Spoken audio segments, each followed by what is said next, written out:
Good morning, everyone. Didn't realize this would be slanted, so no, it's okay. It's okay.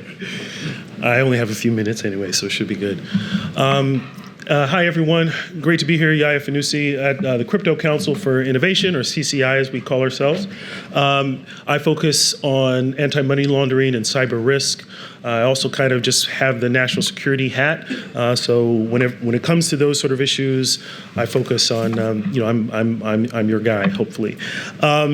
So just in a few minutes, actually what I'm going to do, because I wear a few different hats, I'm actually going to answer a question, because I was thinking about PGP. And if PGP is pretty good policy, I thought I'd just leave you with some thoughts on what do you need to implement pretty good policy, right? PGP.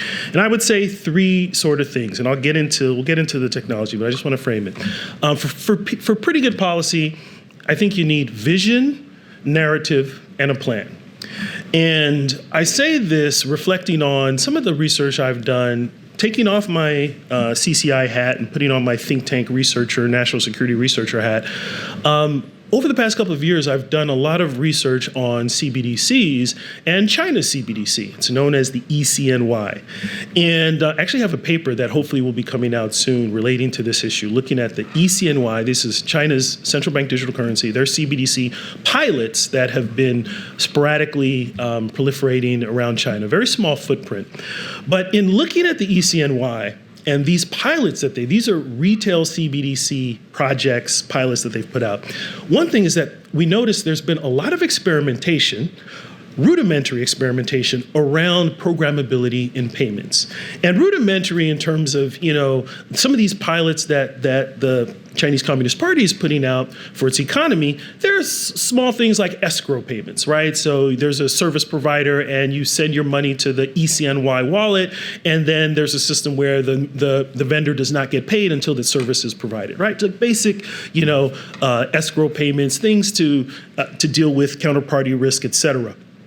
But the backdrop to all of this, as we're looking critically at these pilots, again, small pilots, is that, the Chinese government has this idea of building a efficient, innovative, smart, when it comes to data and applications, what I would call a programmable state, right? Programmability, because you can program transactions, make things easier, but then also you're building a digital infrastructure through the ECNY, which is going to obviously capture more data.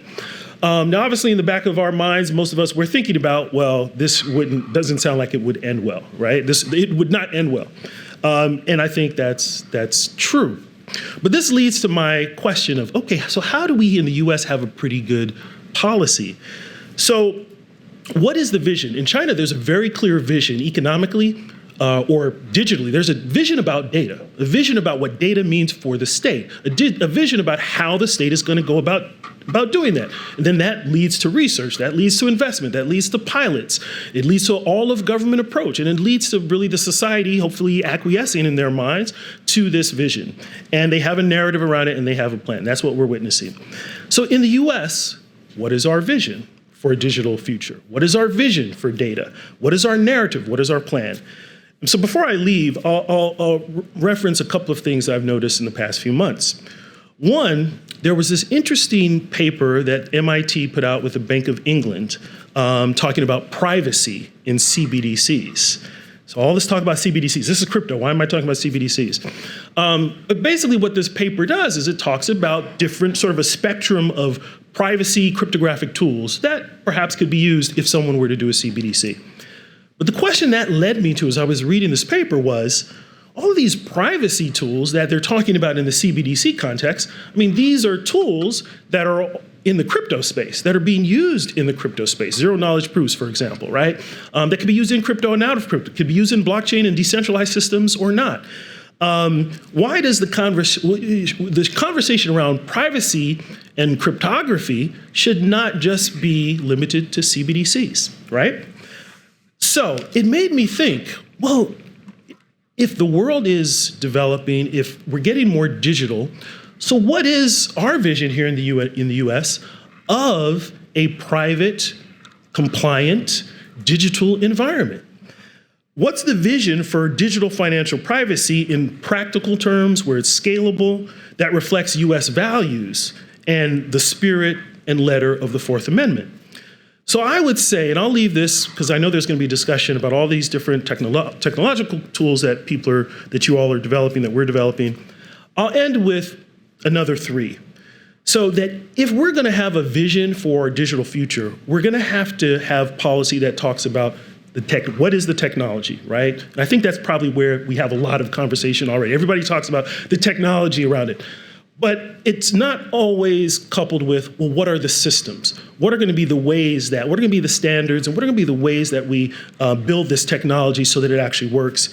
And then three, what should be a regulatory regime? What should regulation look like in an environment? Again, all sort of undergirded in, we have this vision for what digital privacy looks like, what the digital future looks like.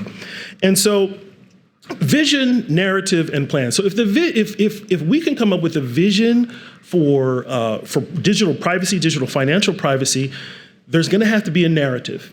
One narrative could be, maybe the narrative is one of making the Fourth Amendment digitally protected, digitally protecting the Fourth Amendment. Maybe that's a narrative. Maybe that would resonate with policymakers on the Hill, with the American people.